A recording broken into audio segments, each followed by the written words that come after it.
اعوذ باللہ من الشیطان الرجیم بسم اللہ الرحمن الرحیم ان اللہ وملائکتہ یصلون علی النبی یا ایہا الذین آمنوا صلوا علیہ وسلموا تسلیما۔ جیسے کہ آپ سب کو معلوم ہے کہ 26 دسمبر کو سورج گرہن ہونے والا ہے، اس کے متعلق میں آپ کو کچھ باتیں بتانا چاہتی ہوں۔ سورج گرہن اور چاند گرہن اللہ تعالیٰ کی نشانیوں میں سے ہیں۔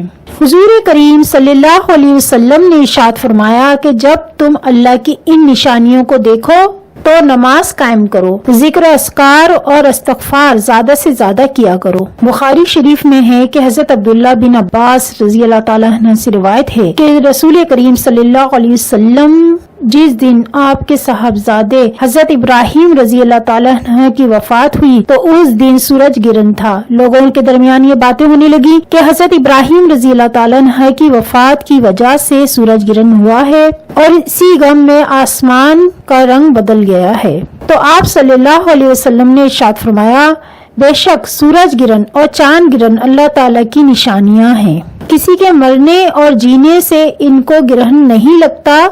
اور حضور کریم صلی اللہ علیہ وسلم نے فرمایا اے لوگوں، جب بھی سورج گرہن اور چاند گرہن ہو تو نماز میں مشغول ہو جایا کرو۔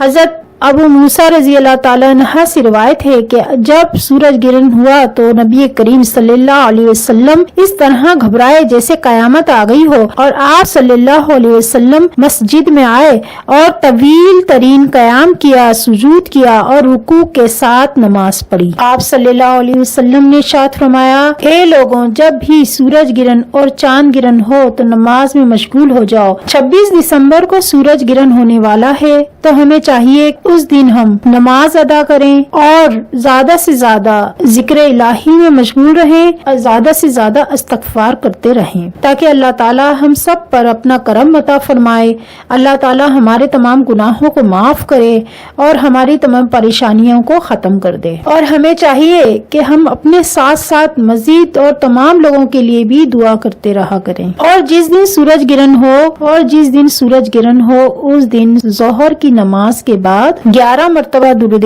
پاک پڑھ کر اور کم از کم 111 مرتبہ کلمہ شریف پڑھیں اور پھر دوبارہ 11 مرتبہ درود پاک پڑھ لیں اور اللہ تعالیٰ سے اپنے لیے دعا کریں، جو حاجت آپ کی وہ مانگے تو انشاءاللہ اللہ تعالیٰ کے حکم سے اور نبی پاک صلی اللہ علیہ وسلم کے کرم سے دعا ضرور قبول ہوگی انشاءاللہ عز و جل۔ اور جس قدر ہو سکے استغفار کرتے رہیں۔ اگر آپ کو میری ویڈیو پسند آئی ہو اس کو لائک کر دیں اور شیئر بھی کر دیں، اور اگر آپ لوگ میرے چینل پر نئے ہیں تو نیچے دیے گئے ریڈ بٹن پر کلک کر دیں، اس چینل کو میرے سبسکرائب کر دیں اور ساتھ ہی بیل آئیکن پر ضرور کلک کریں اور لائک تو ضرور کر دیا کریں۔ آپ کے لائک کرنے سے ہمیں یہ پتہ چلتا ہے کہ آپ کو ہماری ویڈیو پسند آئی ہے یا نہیں آئی۔ اگر آپ لائک کر دیں گے تو ہم مزید اور اچھی ویڈیو آپ کے لیے پیش کریں گے۔